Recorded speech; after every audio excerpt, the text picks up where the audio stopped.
the news at 1, President Bola Tinubu charges leaders in Niger Delta to broker peace in the lingering political issue in Rivers.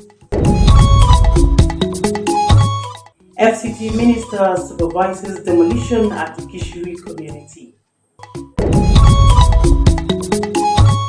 An NGO presents checks to joint twins.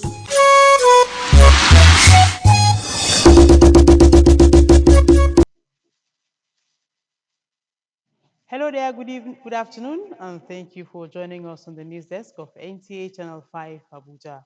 At 1, I am Tessie Omeri with the details. President Bola Tinubu has charged leaders in the Niger Delta area of the country under the umbrella of the Pan-Niger Delta Forum PANDEF with the responsibility to broker peace in the lingering political instability in Rivers State.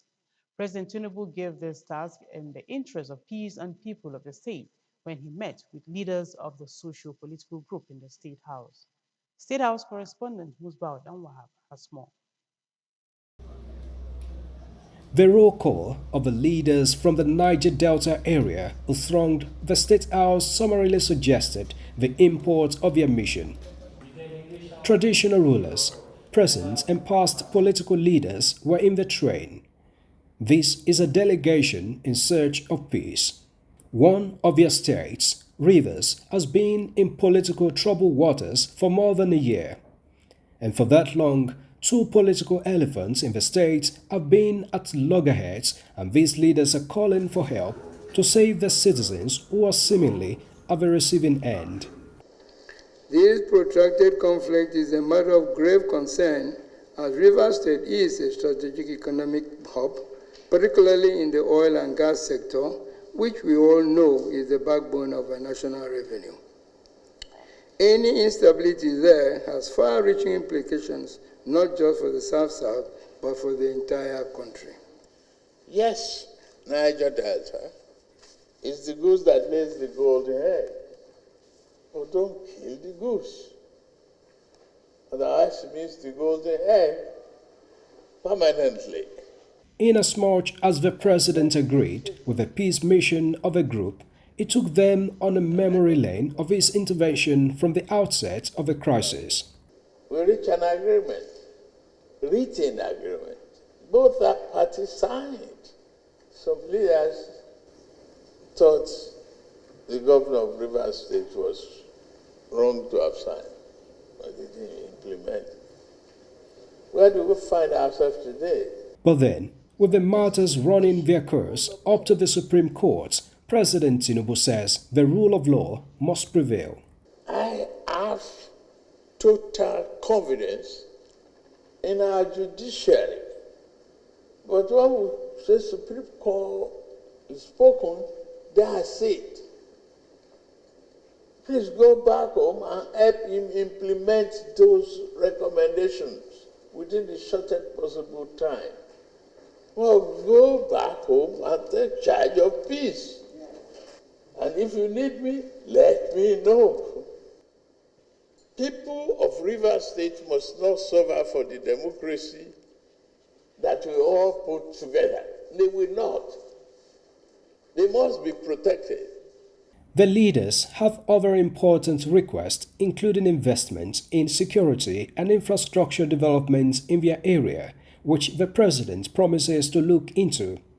We are planning on economic opportunity in those areas, specifically to be able to build things. We are brilliant people. We can do things. With our youthful population, we can achieve the greatest thing in Africa.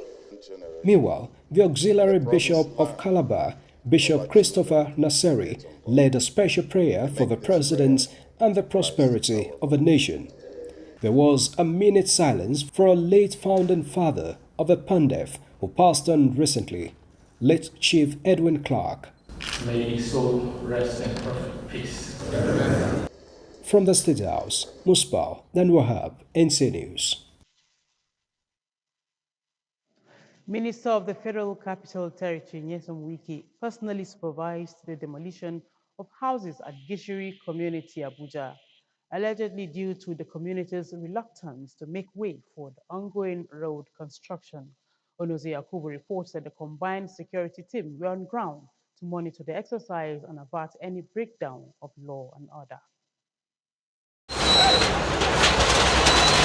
Gishiri community has been in the news for obvious reasons. The ongoing road construction resulting in the opening up of the community stakeholders say is a good development for the people living around the area. But this is not without challenges of resistance by the residents of the community due to the issue of resettlement and compensation. And despite hues and cries and other forms of resistance, the FCT Minister Yesen Wike, in company of a combined security team, stormed the community to enforce demolition in order to pave way for the ongoing construction of the road that traverses the community. CGC will be able to correct this road and then hand it over by May ending. The traditional ruler, of course, pleaded with us to give them 1 week. The money for compensation has been made available, and we did also promise them, as part of that, we'll still make available somewhere they can relocate. But with all these assurances, it does appear, from what I got the report, that work is not going on. And I did inform the traditional ruler that this work has to go on, and enough is enough. Don't go there with 40 stamps and allow people to sabotage for the interest of the public, not as if anybody is coming to acquire land to build houses. So I called them from Milan that I'm going to be personally here to supervise this demolition, and that's what I came for.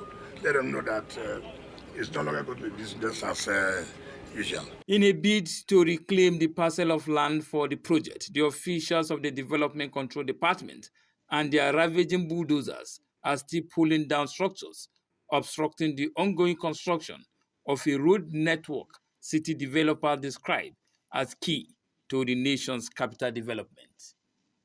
Onoze Yakubu, NTA News.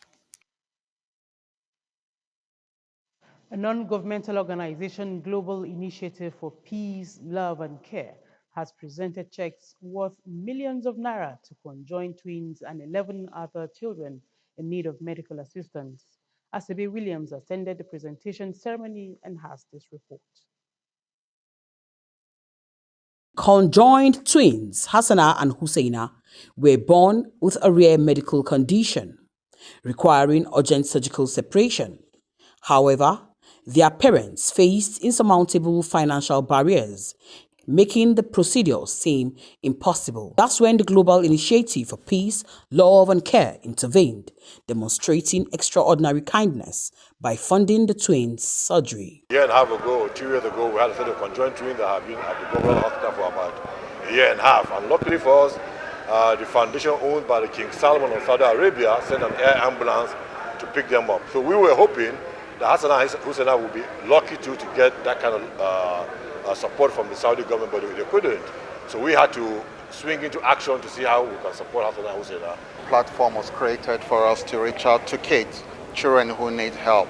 So giving back to raising kids, because these are the future generations. So our ultimate goal is to see that children are being brought on a platform where they can compete and they can have a life for themselves. Unless you have a heart of stone, when you see conjoined twins and know the challenges that they're facing, you don't need to be begged. We've always attracted good things because people like us as twins, and I think that these blessings, we ought to be able to be associated with it for other twins in life. The twins and their parents were overwhelmed with gratitude as they received the life-changing checks. This generosity has given them newfound hope and a second chance at life. We spent 1 year in Sokoto State with the children, still left unseparated. Now we moved to DAD, where is a very local place. It's a very local place for us to live. Nuka Jaffa went there and relocated us here to Garki, where they lodge us in a very good accommodation with upkeep. As I'm talking to you, they are the one currently taking care of the children, everything. and also they are the one raising everything for the children to get separated. We really appreciate with Mr. Nuhu Kwajapa. For 19 years, this Nigerian-based NGO has been dedicated to making a positive impact. The presentation ceremony, attended by NGO, government representatives, and other organizations, highlighted the power of collaboration and community support.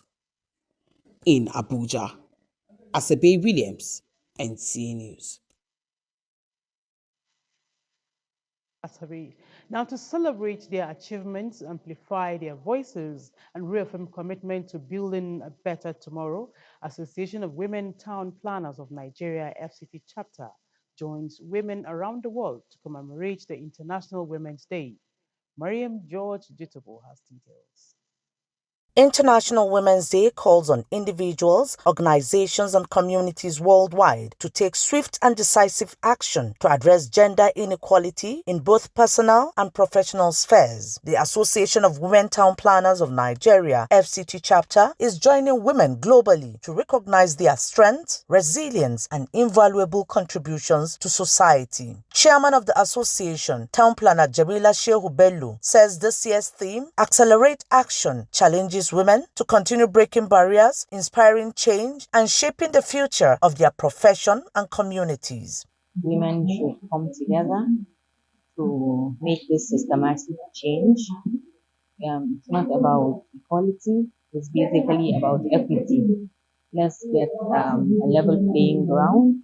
As much as we're asking women to come out and do one or two things, they must not relegate their natural roles as supporters of men, especially when it comes to domestic issues. Because some of these things are not only religious, but they're also natural. A paper presentation by Nneka Akunwa titled Understanding Barriers and Seeking Solutions emphasized that while women fight for their rights, they should not undermine the power of men as they are partners in progress. We must find a way to ensure that we make our gender fight, our gender movement, make it very much context-based. It has to be African, and we get what we want. With respect to our culture, tradition, and still make sure it's success. The association urges women to support one another, mentor the younger generation, and actively contribute to societal growth, stressing that together women are stronger and together they can make a lasting impact. Mariam George, Jitubo, NTA News. From Women Matters, let's talk religion. Sadaqat is an important virtue in Islam that is highly encouraged on Muslim faithful, especially in this holy month. During today's Sahur Live on NTA's Islamic scholars emphasize on socio-economic benefit of Sadaqat as a tool for alleviating hardship by Ustaz Umar Rufai. Hawa Gimba brings us excerpts from the program. سمعتموه ظن المؤمنون والمؤمنات بأنفسهم خيرا وقالوا هذا إفك مبين. In the spirit of Ramadan, the program reflects on the vital aspects of Islam, sadaqat or voluntary charity.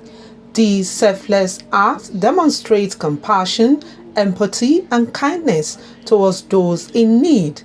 According to Ustaz Umar Rufai, Sadaqah serves as a reminder to Muslim faithful to uphold its principles, especially during the month of Ramadan. Allah subhanahu wa ta'ala commanded Prophet Muhammad sallallahu alayhi wa sallam that khudh min amwalihim, collect from their own wealth, sadaqatan, charity, that is zakat.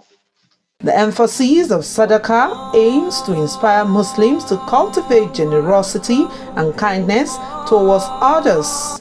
As the program explored the various feasts of Ramadan, the women's angle featured Zainab Oladapo, who spoke on self-confidence among Muslim women. A lot of inadequacy around who you are or who you could be, what you have, what you could have, or even what you could do, or what you're already doing. So having those sense of inadequacy is basically what self-doubt is. The children's segment had kids participating in Quranic recitation and thought-provoking discussions of taking ownership of one's decision.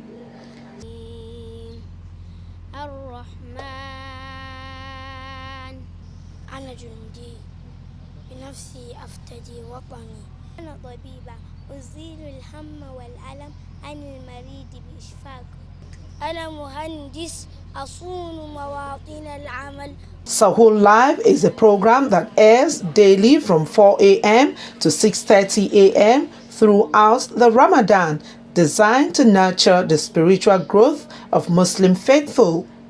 Hawagimba, NTA News. We still have more on religion, but that will be after this break. Do stay with us.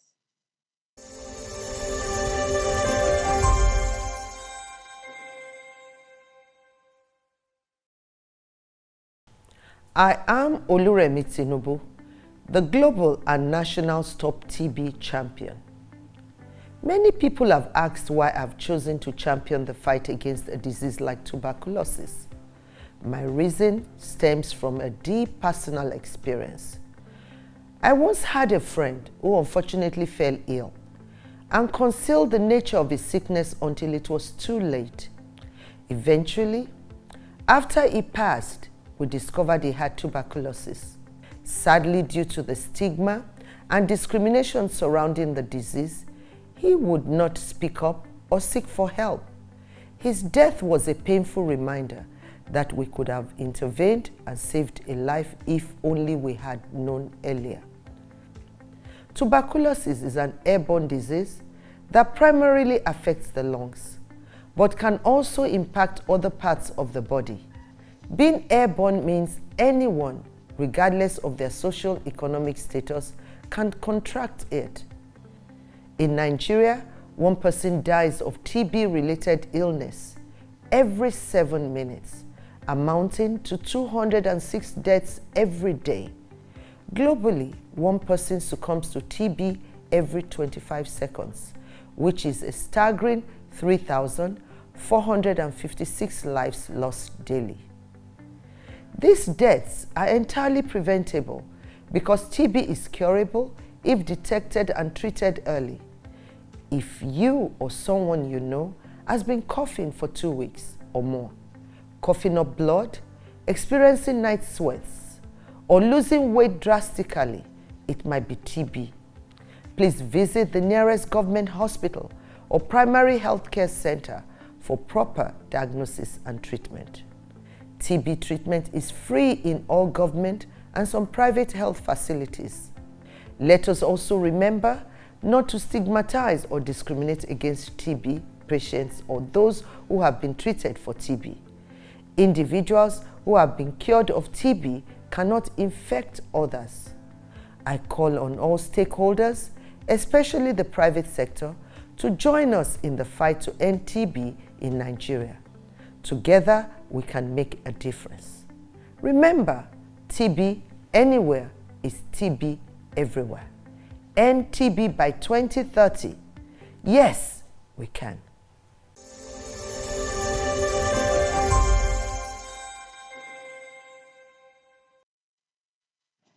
Thank you for staying tuned.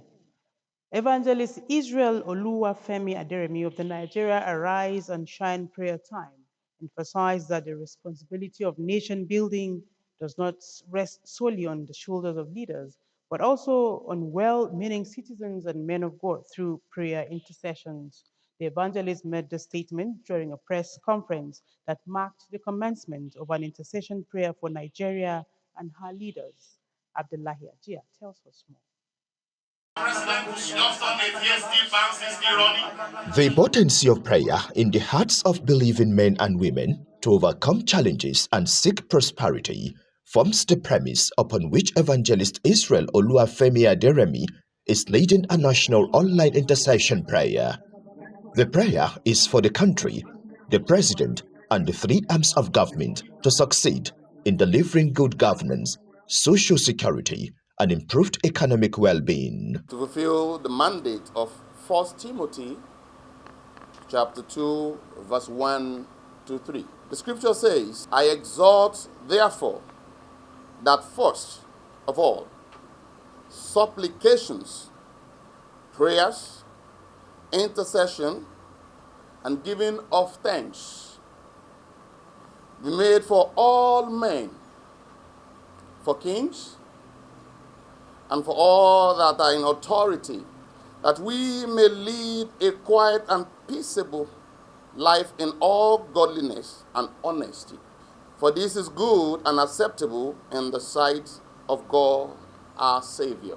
The prayer commitment, which targets Mondays through Fridays, invites others to join in blessing the country through the spiritual solutions abound in prayer. This divine assignment is not just personal, but a call to all Nigerians to intercede with me for our nation and our leaders. And the prayer time will be 12 noon to 1 p.m. online at Evangelist Israel Aderemi on YouTube, Facebook, and Instagram.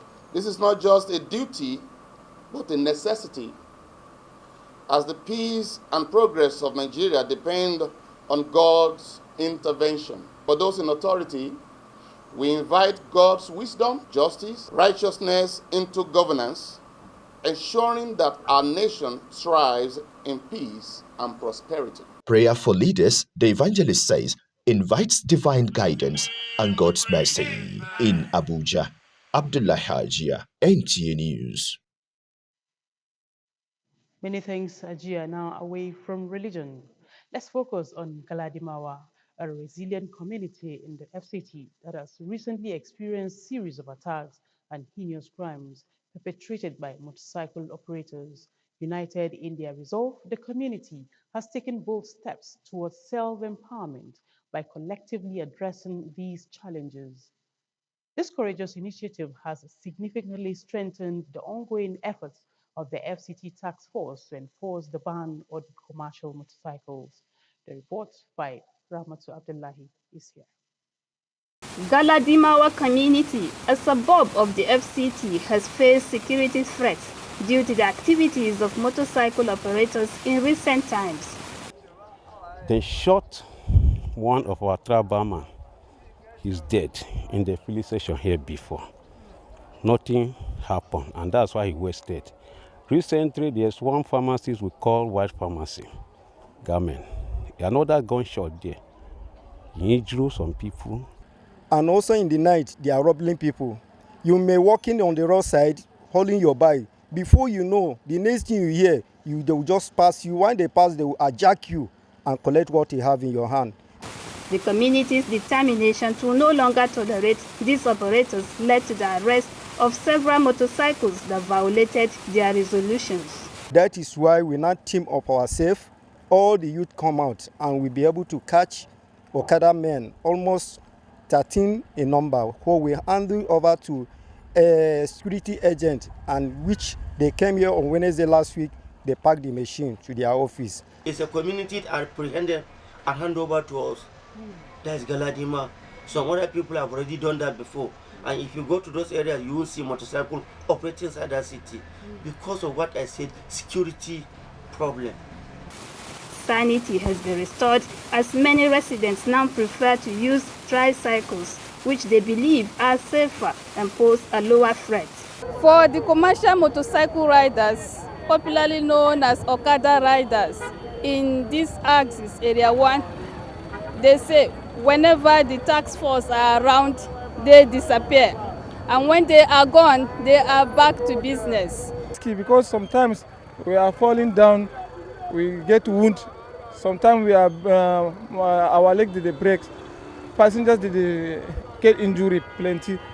But no way we're supposed to escape, because this is where we are eating food and we're feeding our family with it. Violators of the ban on motorcycle operations often go to great lengths to protect their motorcycles from being impounded and crushed, sometimes putting their passengers at risk while trying to escape the task force pursuing them. Yes, my advice to residents pertaining Okada, please, they should cease patronizing Okada, because, like I said, it's totally banned within the city.